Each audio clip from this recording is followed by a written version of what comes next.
Jesus യൂത്തിന്റെ ഒരു ഒരു 3 ദിവസത്തെ ഒരു പ്രോഗ്രാം, പുതിയ പിള്ളേർക്ക് വേണ്ടിയിട്ട് നടക്കുന്ന ഒരു ട്രെയിനിങ് പ്രോഗ്രാം നടക്കുന്ന അവിടെ ഒരു സിസ്റ്റർ വന്നിട്ട്, ആ സിസ്റ്റർ എന്നോട് പറഞ്ഞു, ആ സിസ്റ്റർ ജീവിതത്തിൽ ആദ്യമായിട്ടാണ്, എവിടെ നിന്ന് വന്നതെന്ന് എനിക്കറിയില്ല.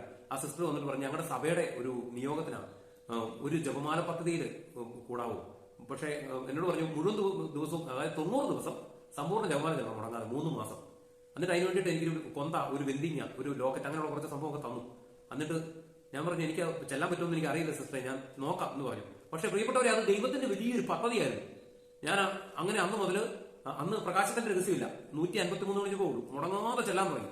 രാത്രി എത്ര വൈകിയാലും ഉറങ്ങിയില്ലെങ്കിലും പറ്റില്ല, ജപമാല ചെല്ലിയിട്ടേ എനിക്ക് ഉറക്കം വരുന്നുണ്ടായിരുന്നു. അങ്ങനെ ഒരു അനുഭവത്തിലേക്ക് വന്നു. ഇങ്ങനെ സമ്പൂർണ്ണ ജപമാല ഞാൻ എന്നു മുതൽ ചെല്ലാൻ തുടങ്ങിയോ അവിടെയാണ് പരിശുദ്ധ അമ്മ എന്റെ ജീവിതത്തിൽ ഇടപെടാൻ തുടങ്ങിയത്. ഞാൻ ഇതിന് മുമ്പ് പറഞ്ഞിട്ടുണ്ടെന്ന് എനിക്ക് ഓർമ്മയില്ല. ഞാൻ എറണാകുളത്ത് 2007 ട്രാവൽസിൽ വർക്ക് ചെയ്യാനായിട്ട് എറണാകുളത്ത് എത്തപ്പെടുന്ന ഒരു സംഭവമുണ്ട്. അന്ന് ഈ പറഞ്ഞ GPS ഈ പറഞ്ഞ മറ്റേ റൂട്ട് മാപ്പ് സംവിധാനങ്ങളൊന്നുമില്ല. ഇതുകൊണ്ടോ എന്റെ കയ്യില് ആ കാലം മുതൽ ഞാൻ ഉപയോഗിക്കുന്ന ഒരു 10 മണി ജപമാലയാണ്.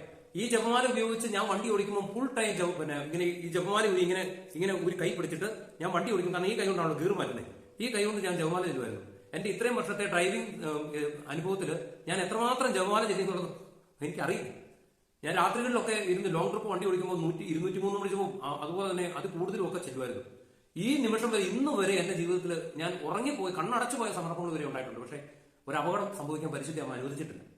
പ്രിയപ്പെട്ടവരെ, ആ എറണാകുളത്ത് വഴി അറിഞ്ഞുകൂടാത്ത ആ നാട്ടില് ഞാൻ ഈ ജപമാല ചൊല്ലിക്കൊണ്ട് വണ്ടി ഓടിക്കുമ്പോൾ എനിക്കുണ്ടായിരുന്ന ഒരു അനുഭവം എന്നായിരുന്നല്ലോ, ഞാൻ ഓരോ ജംഗ്ഷനിൽ ചെല്ലുമ്പോൾ പരിശുദ്ധ അമ്മ എന്നോട് കൃത്യം വഴി പറഞ്ഞു തരുമായിരുന്നു. മോനെ ഇടത്തോട്ടാ, മോനെ വലത്തോട്ടാ, ഇവിടുന്ന് ഇനി മുന്നോട്ട് പോകണം.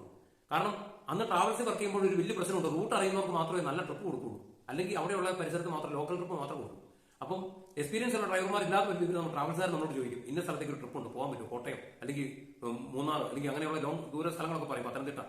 അപ്പം അറിഞ്ഞുകൊണ്ടെന്ന് പറഞ്ഞാൽ പിന്നെ വിടത്തില്ല. അപ്പം അതിന് കുഴപ്പമില്ല, ഞാൻ പൊക്കോളാന്ന് പറയും.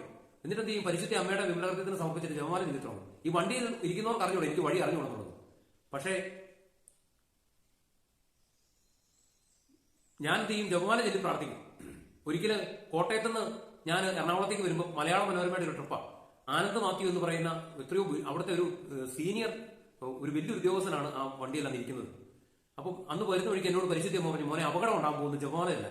പ്രിയപ്പെട്ടവരെ, ബേക്കിലും ഇൻഡിക്കേറ്ററോ ബ്രേക്ക് ലൈറ്റോ ഒന്നും ഇല്ലാതിരുന്ന ഒരു KSRTC, അതായത് അത് വർക്ക് ചെയ്യുന്നില്ലായിരുന്ന അവസരം ഉണ്ടായിരുന്ന ഒരു KSRTC ബ്രേക്ക് കിട്ടി. അപ്പം ഇത് ഈ ബ്രേക്ക് ലൈറ്റ് ഒന്നും ഇല്ലാതെ എനിക്ക് കാണാൻ പറ്റുമായിരുന്നില്ല.